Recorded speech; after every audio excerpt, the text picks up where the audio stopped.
Nuestro cuarto invitado nos pregunta si somos más incompetentes de lo que creemos. Sí lo somos y nuestras empresas también. Demasiadas incompetencias organizacionales diarias ocurren día a día en las empresas y estamos demasiado acostumbrados a ellos. Gabriel Ginebra, en su libro La gestión de las incompetencias, nos cuenta esas pequeñas cosas que nos hacen fracasar. Y hoy con nosotros hablará de ello. Bienvenido, adelante.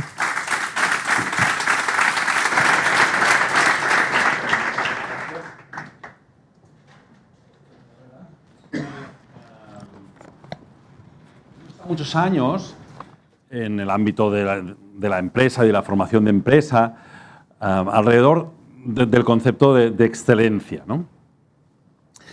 Y bien, de alguna manera, pues pensaba, ¿no? Y pues que los trabajadores tienen que ser pues muy competentes, tienen que estar muy preparados, tienen que tener pasión, ganas de trabajar, creatividad.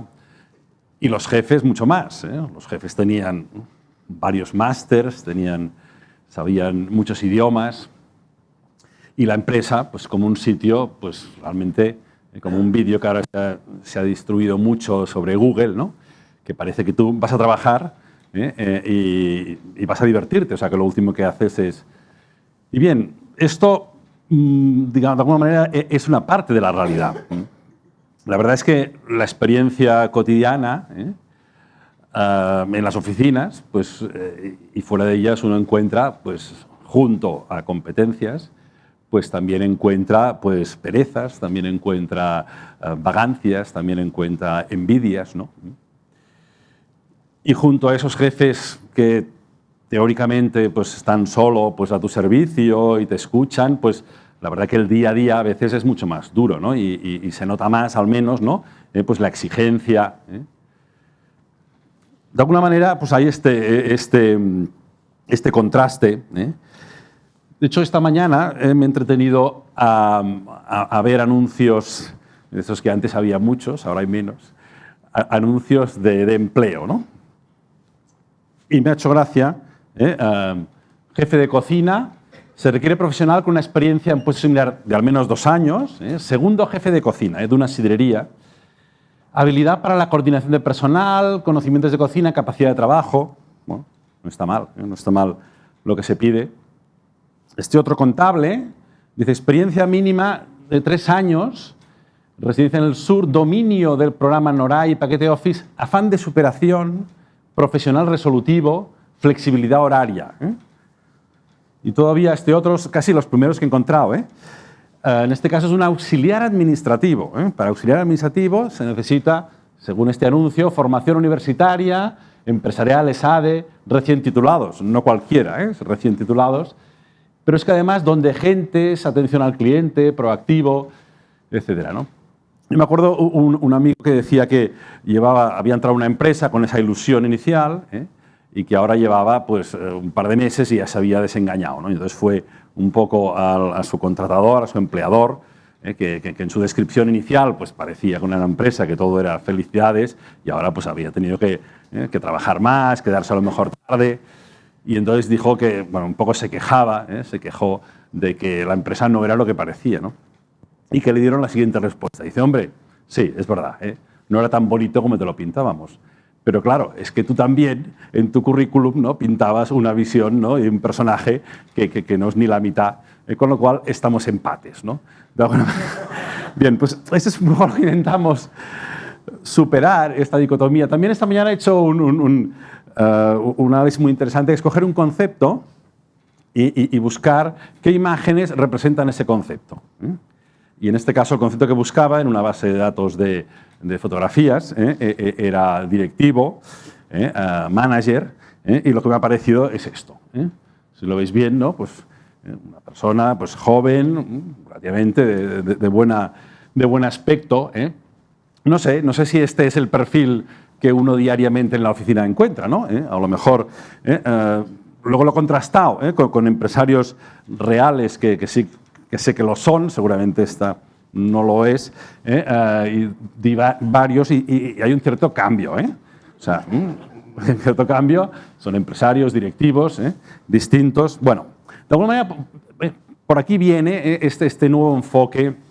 Igual hemos exagerado las bondades y luego esto nos puede llevar, claro, nos puede llevar a la frustración, ¿no? Porque si uno lee los libros, si uno ve esas personas en la oficina que no estaban en sus manuales, ¿no? Que no aparecían, pues habrá los competentes y habrá también los incompetentes y todos tendremos pues plantear una manera más posibilista donde a partir del hecho de que todos somos incompetentes, esto podría ser la parte negativa, ¿no? O sea, somos más incompetentes de lo que pensamos, pero a la vez, si todos somos incompetentes y todo queda en casa, o sea, si entre todos lo tenemos que hacer todo, si con estos bueyes hay que arar, si no hay otra, pues bueno, muy bien. O sea, una vez hemos superado con paciencia, con trabajo, reconociendo, este es el tema, o sea, somos incompetentes, pero afortunadamente lo somos de formas distintas. Y claro, a lo mejor la incompetencia de uno pues queda cubierta por la competencia de otro, etcétera, etcétera, ¿no? Entonces, de alguna manera, la propuesta es efectivamente empezar este camino, ¿no? Con un horizonte. Esto exige un mínimo horizonte de trabajo, ¿no? Porque si no, si la gente... Claro, a veces gestionamos personas o queremos gestionar personas como si se tratara de un proceso mecánico, ¿no? Entonces, buscamos un candidato con unas características y pensamos que es tan fácil como coger esa pieza, ponerla, encajarla en el engranaje y a dormir, ¿no? Y que funcione solo. Esto no es así. Entonces, tenemos que coger esa persona, efectivamente que ya sabemos que de entrada pues tendrá muchas limitaciones y luego no la podemos dejar. Y tenemos que mantenernos con ella, enseñándole, etcétera, etcétera, durante un tiempo razonable, ¿no? Somos incompetentes, pero de distintas formas. Y la cuestión es no equivocarse de la medicina. Yo soy muy fan del Dr. House y en los episodios siempre tenían una misma secuencia, ¿no? O sea, llega una persona con fiebres altas, temblores, etcétera, y entonces hacen un análisis de los síntomas y de las causas, pero no aciertan y cada medida que hacen es peor, ¿no? Y el paciente se va empeorando hasta que finalmente en los últimos minutos del episodio el Dr. House, que a lo mejor está haciendo footing o tocando la guitarra, pues tiene un ajá y se da cuenta que todos los síntomas respondían a otra causa, ¿no? Y entonces llama o va ahí y en muy poco, el tiempo que queda de la serie, pues se arregla. Pues con las personas deberemos seguir un mínimo de rigor. Y a lo mejor estos principios generales, pues hay que motivar a los trabajadores. Bien, pues como principio no suena, o hay que formarlos. ¿Sí? ¿En qué? Siempre, ¿hasta qué punto? O sea, a lo mejor hay trabajadores que a lo mejor están demasiado motivados, ¿no? Y hay que hacerles tocar 10 pies al suelo y decir, bueno, no, esto va así, no como tú piensas que es asá, ¿no? Etcétera, ¿no? Entonces, esta es mi propuesta, definir 12 tipos de incompetentes, que son el teórico, el torpe, el asfixiado, el cara dura, y cada uno pues necesitará pues, el tipo de tratamiento que le toca. Entonces, hay 12, digamos, remedios para 12 incompetentes. Bien. Lo que de verdad es grave, es no reconocerse incompetentes. Esta sí que es la incompetencia que no tiene solución. Porque si uno no sabe que no sabe, no tiene remedio. Deberá empezar por reconocerse la incompetencia. Y de hecho, a nivel de trabajadores o de grupos, de empresas, incluso de sociedades, en un sentido más amplio, el gran problema es no reconocer la incompetencia, ¿no? Y entonces se cae en la arrogancia y se cae en lo que podríamos llamar el efecto Titanic, ¿no? Todos conocemos la historia del Titanic. Bien, el Titanic se dice que en su botadura era el barco más perfecto que nunca se había construido hasta el momento y que no lo hundía ni Dios. Entonces, claro, si no lo hunde ni Dios, tampoco lo va a hundir un iceberg que se acerca, ¿no? Y como sabéis, pues eran tan chulos, estaban tan seguros de sí mismos, que aceleraron la marcha para poder llegar un día antes a Nueva York y sorprender a la prensa mundial, como así hicieron, pero por una razón un poco distinta, ¿no? Bien, tenemos otro ejemplo de otro hundimiento y otro barco más cercano en el tiempo y en el espacio, es el Costa Concordia. Claro, es curioso, ¿no? O sea, cómo de esta competencia, de esta conciencia de la competencia, nos lleva a hacer cosas totalmente estúpidas. Pues el capitán era un experto capitán. Seguramente en los primeros compases de su vida profesional no se hubiera atrevido a hacer una cosa así, pero el hombre cogió confianza y, curiosamente, esto fue lo más peligroso, ¿no? Y se desvió. Hacemos sofisticadamente, en esta sociedad desarrollada en la cual vivimos afortunadamente, pero tenemos el peligro de caer en esta incompetencia del hipercompetente de alguna manera, ¿no? de la hiperexcelencia, etc., ¿no? Es como la historia, como el caso de Rujiro Takami, que en paz descanse, pues tenía 21 años y, bueno, a las 9:08 de la mañana, en Japón ya no es hora punta, van un poco más pronto que nosotros, y entonces el hombre estaba pues conduciendo el tren, había atracado mal en la estación de Itami, o sea, había unas marcas rojas, y entonces se había sobrepasado y tuvo que volver a posicionarse en el sitio adecuado y luego emprender la marcha hacia la que era la última estación, ¿no? Llevaba no sé cuántos minutos y tenía que recuperar los 80 segundos que había perdido con esta maniobra, ¿no?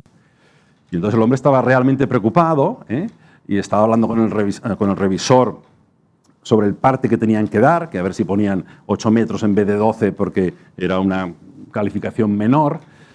El hombre, al parecer, tenía algunos antecedentes ya de algunas tarjetas amarillas, podríamos decir.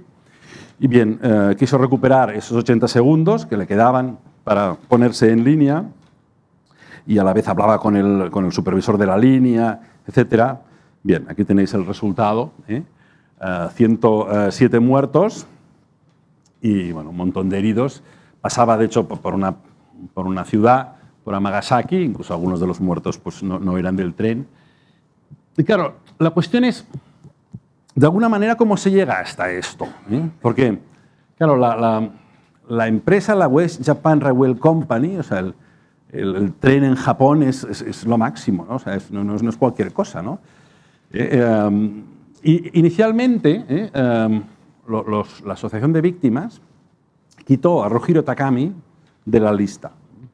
Porque decían, no, este no puede estar en este es el que nos es el verdugo, ¿no?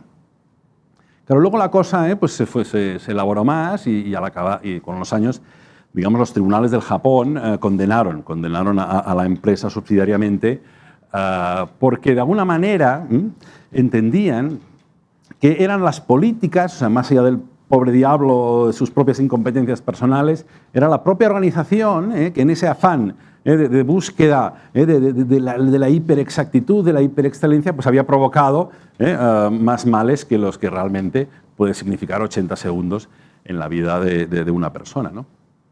De hecho, era una empresa de estas, podríamos llamar sofisticadamente incompetente, que es la situación en que vivimos muchas veces, ¿no? Tenía pues, todo lo que se supone que una gran empresa tiene que tener, ¿no? De certificados de calidad, consultores, etc. Incluso, especialmente, había una formación que le llamaban los Nikin Kyoikyu, que eran una especie de encuentros presenciales, residenciales, en el cual los empleados que habían cometido varias faltas tenían que quedarse ahí haciendo algunas especies como de trabajos forzados, etc., ¿no? Y entonces se consideró que había sido uno de los causantes del temor que tenía él a entrar en esa situación, lo que llevó al accidente, ¿no?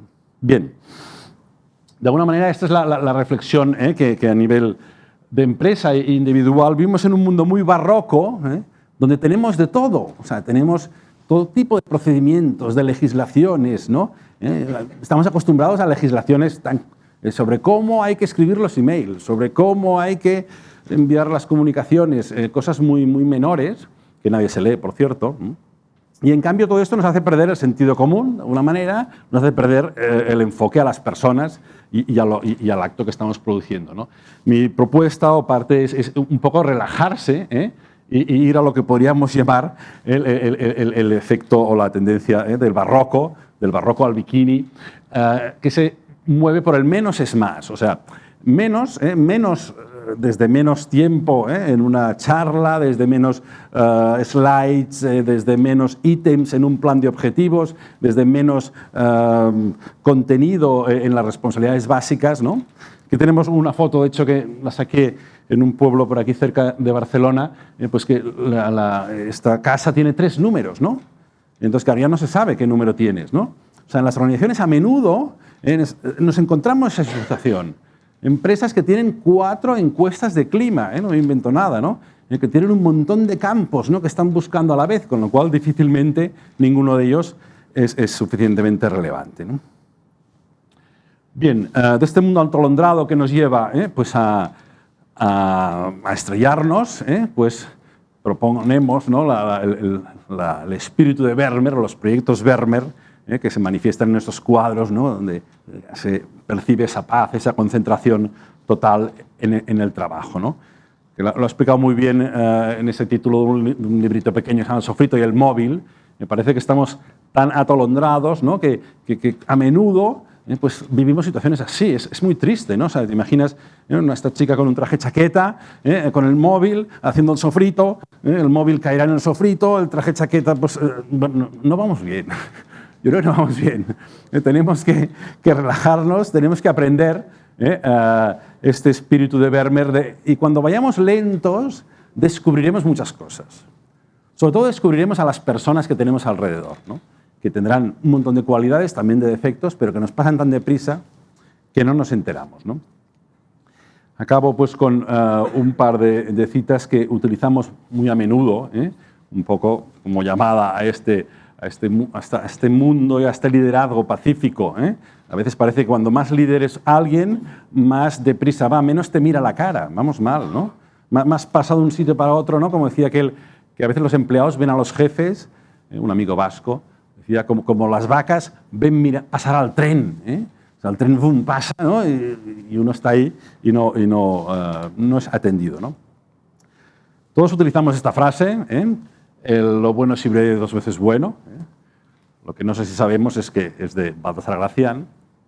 Y como sigue, como sigue es que lo malo, si breve, no tan malo. O sea que tanto si es bueno como si es malo, tiene que ser breve, ¿no? Y otra frase, en este caso de Antonio Machado, que también conocemos esta primera parte, despacito y buena letra, lo que pocas veces sabemos, y eso sería el resumen de buena parte de mi propuesta, sería el hacer las cosas bien, importa más que el hacerlas, ¿no? Muy bien.